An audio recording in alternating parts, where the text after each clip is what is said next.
welcome. It's Jan and I today. Hello. We're back again for another episode of, we don't quite know what we're going to call this, but we'll figure that out later. Has to do with dementia and telling stories of caregivers that care for their loved ones with dementia. Yep. So today we have the 23andMe test. Yes. And Jan, when did you get yours? Well, I'm a little sad to say I've probably had this sitting in my kitchen for about 7 or 8 months. Okay. Truthfully. Well, I got mine 2 months ago, and like you, it was sitting on my desk or wherever going. Every time I looked at it, I go, I need to take this test. Right. Yeah. And I only thought we should take it together when you said you hadn't taken yours, and why hadn't you taken yours?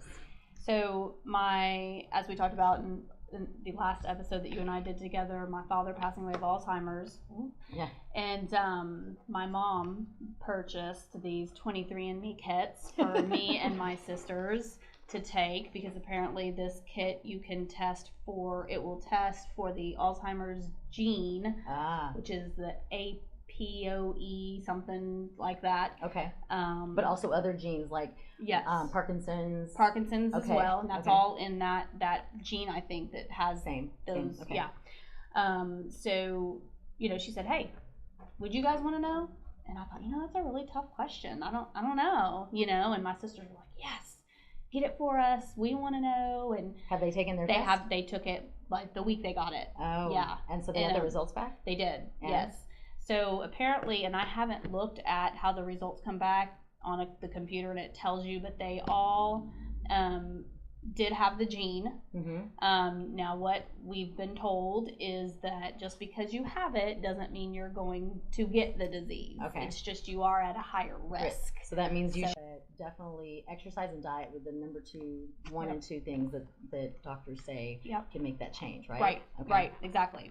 It's kind of like they compare it to diabetes, that you can be at risk for diabetes. However, if you take care of yourself, you may not have it or get it. Yeah, so okay, good. I'm just going to go with that. Good to know. So your sisters took it and you have not, so we're going to do this. Oh, gosh. So we're going to take this out. I'm so glad you're holding my hand through this process.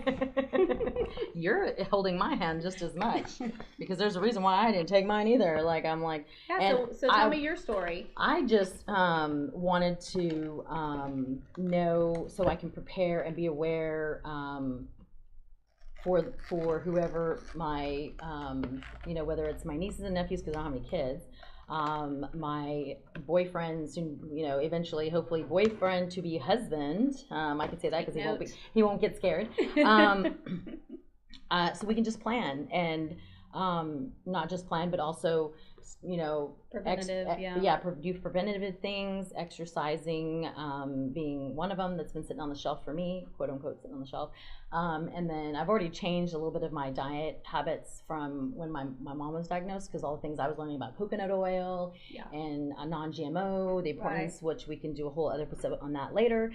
I started there, but I am not regimented, I'm not dedicated. And because I say if I get it, I just want to be put out to pasture, give me a little pill, make me go to sleep and not wake up, because I know.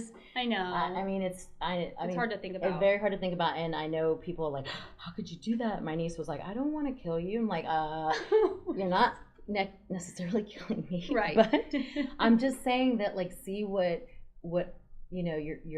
her dad is my brother. What your dad and I are going through with grandma, right. It's hard on everybody in the family, so I would just rather be put to pasture per se. Yeah. So anyway, so I want to know too. So we're opening this kit. Before we start, can we please tell our audience how thirsty we are right now? Oh my gosh, yes. We are dying of serious thirst. So it says when you open it, number one, no food or drink for 30 minutes. However, Kimberly and I, being the people that we are, took it to the next level. At 1 o'clock. 1 o'clock this afternoon, we have had no food or water. Good thing, yeah. And we've been texting each other since 1, going, "We're dying. I need some water. So thirsty. I need some water. I'm parched." Okay, this is really easy. So it says, before mailing, register your kit following the user's instructions, which I never do, which I'm going to do though today. Otherwise, the sample will not be processed. So, okay, so we got to register it first. Well, no, it says before we mail it. Before mailing. Yeah. But Gotcha. we are definitely filing. There's 1, 2, 3, 4, 5, 6. Yeah. And mailing is the 6th step. But there's 5 other steps before that. So we're going to just go ahead and say, can you see that there? Yeah. Okay. So we've opened that up. I feel like one of those YouTubers, which Do I know the you don't have unboxing? kids. Yes. The unboxing, yes. But your nieces and nephews probably. Well, no, watch like that a lot. equipment. You can find anything. You can find out anything on YouTube. I'm going to tell you. Yeah. So, nice little more instructions. Which maybe one of this us. is what we put it in. Oh yeah, just seal it in the back. Gotcha. Are you an instruction reader? Because I'm not. No, I just Oh yeah, you do it, and it's probably not right, and then I'm like, oops, Okay, gotta do it let me again. read while you do that. Okay. Right. Okay, so there's this little graph that says a funnel lid, funnel tube, and small cap. That's fine. Okay. Do not eat or drink. Okay, smoke or chew gum 30 minutes before. Okay, I've not done any of those. do that okay. either. Do not remove the plastic film from the funnel lid. Oh, what is Did that? you do that on the Ooh, plastic? yeah, it's got like liquid in it. Is that what they're talking about? Maybe. Oh yeah, maybe. I don't know. Do not. Let's see. Spit into the funnel until the amount of liquid saliva, not bubbles. Okay, so not this thing, reaches the fill line. wow. Oh my gosh. That's a lot of spit. Wow. I Okay. don't know if I have that much. Line spit. shown in picture 2. Okay, got it. Hold the tube upright with one hand. Close the funnel lid with the other hand. Okay, now they're getting real technical. Yeah. By firmly pushing the lid until you hear a loud click, which we don't want to do that yet, the liquid in the lid will be released into the tube to mix with the saliva. Okay. Oh, that's why they don't want you. Getting Okay. Make sure that the lid is closed tightly. Okay. Hold the tube upright. Screw in the funnel from the tube and discard. Okay, so I guess when you click it, you unscrew it and then put this lid on it, I guess? Okay. Is that what? I hope so. I hope so too. Because we have to shake it first, right? Okay. Did it say shake it? Well, yeah. Well, close the funnel lid. My ADD was kicking in. I when we know. were talking. Firmly pushing the lid until you hear a loud click. Okay. Okay, so yeah, but it doesn't say shake. Well, maybe we don't need to shake it then. Okay. Hold the tube upright. Unscrew the funnel from the tube. Discard. Use a small cap. Okay. Shake the cap tube for 5 seconds.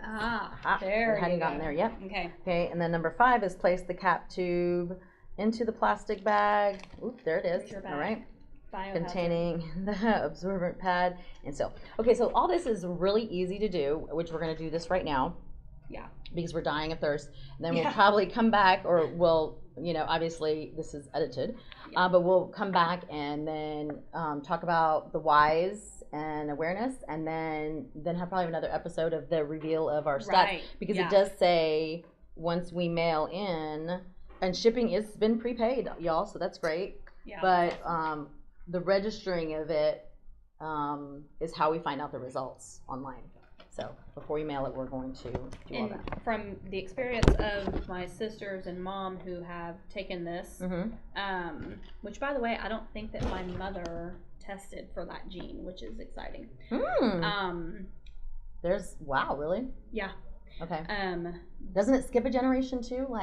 Or somebody said it was on the dad's side, not the mom's side. Yeah. So see, it was my dad that passed For away. you. But see, my dad, my dad, my uncle, my dad's brother, and my dad's mother all passed away from Alzheimer's. Wow. Yeah. So there was no generation skipping there. In any of, yeah. So, okay. All right. That's great. Yeah, okay. So we'll do this, and we'll see what happens. Are you getting the spit ready? That's a lot of spit to fill Not up. a whole lot of spit.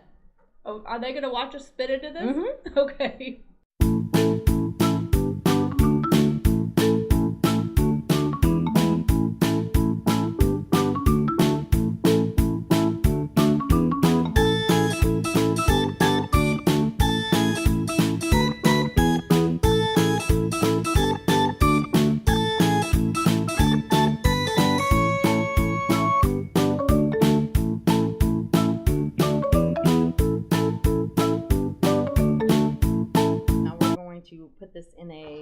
shake it.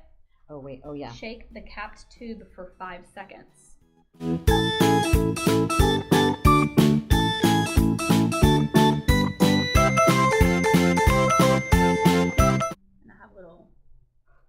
Lipstick.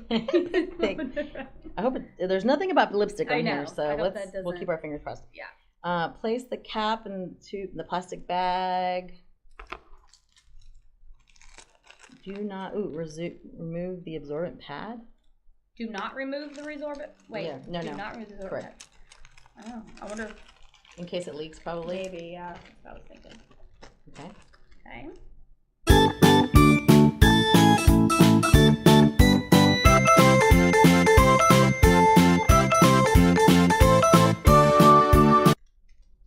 Oh, easy peasy. Yeah, that was easy. Okay. There it is. Voila. We're doing it. Okay, so now we're going to mail this in. We're going to register, and we'll come back and give the results. But while we're doing that, just a little test, which took, about 15 minutes, so you know, if plus or minus, would you say? I'm hoping we can throw this away. Let's just make sure. Please, yeah, in the bag, original box, peel, strip. Okay, yes. Make sure you read your instructions before you ship it off. Okay. We don't want it to be totally, I think we can throw this away. Well, yeah. So do we put it back? Do we just put this back in here? There were some chemicals on that I leaked there. Yeah, like and this? then I must, and then just... yeah, it says, because this is where you're mailing, because your label is, so you just place it in there and wrap it all up and then ship it off. But before you ship it, you have to register it. Register it, yes. Okay. So registration is key, folks. So what today? So your family found out that they. I will be the first in my family that has done this to find out. And I think it's very important to do this, whether it's dementia or cancer or whatever it is, because I think the debate is I wouldn't want to know, but why would you say somebody should know? Well, I mean, obviously it's been sitting on my counter for 6-8 months. I didn't, I do want to know, but I don't want to know, that type of thing, It's like the age-old question is, would you want to know the day you're going to die? And it's like, well, yeah, but no, but you know what I mean? Yeah. And so I kind of battled back and forth with myself, maybe it's just better if I just don't know and just let life happen, and I'll just exercise and try and eat healthy and just whatever happens. But the more I thought about it, the more I thought that maybe wasn't fair to your the children, people around me, and your husband, my kids, my husband, my sisters, my mom, so I thought, you know what, I think I do want to know. I think this is important for me to, and again, it doesn't mean, I get this back and I'm doomed, but at least we're more educated. I'm more educated, and know that I will have no choice but to take better care of myself for my family, and just having that as a motivation, I guess, is the word. I don't know if that's really the word, but are you going to share it with your kids? No, they're too young. Yeah, okay. Yeah, I don't. When they get to be a certain age, would you share it with your kids? Yeah, I would. Yeah, I would. Well, my oldest daughter's 21, so she'll know. I mean, she probably doesn't want to know because she talks about it all the time. She's scared that that's going to happen to me, and she doesn't know how she could handle it. Because she knew your father well enough. Oh yeah, very close. So that was a hard thing for her to have to see her grandfather go through that, and she's like, I don't think I can handle it with my mom. So, but again, I'll approach it with, this doesn't mean it's going to happen to me. Yes, I have a higher risk of it. However, it just means that you're going to be educated and you're going to take certain steps to prepare. I mean, because nobody can prepare for that. You could be hit by a bus leaving here. Right. When it's your time, it's your time. However, I believe that the preparation that my mom did not do is something I don't want to leave to someone else. Yeah. Now, I mean, I know that people always talk about like, oh, you know, like when that you should buy your like when they pass away, like preparing the funeral and all those different things. This is an additional piece Right. to that, Right. you know, because if I would have known, or she'd have known, and we would have talked about this, of course it would have been sad, but like at least I wouldn't have been. When my mom was diagnosed and I was there, like I was not only sad, but I was like, WTF, what am I going to do now? Because there was no preparation. Right.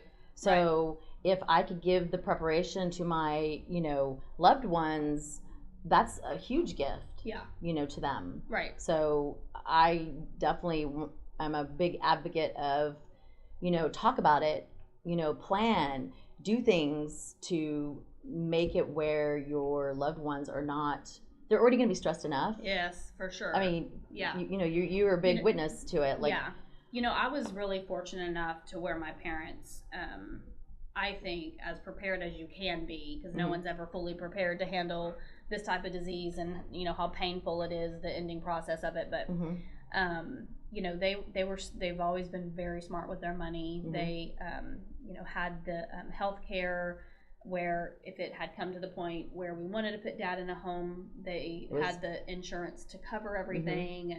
And so, you know, they were kind of on top of it. And, you know, I remember, God, this was probably maybe even before Dad was even diagnosed.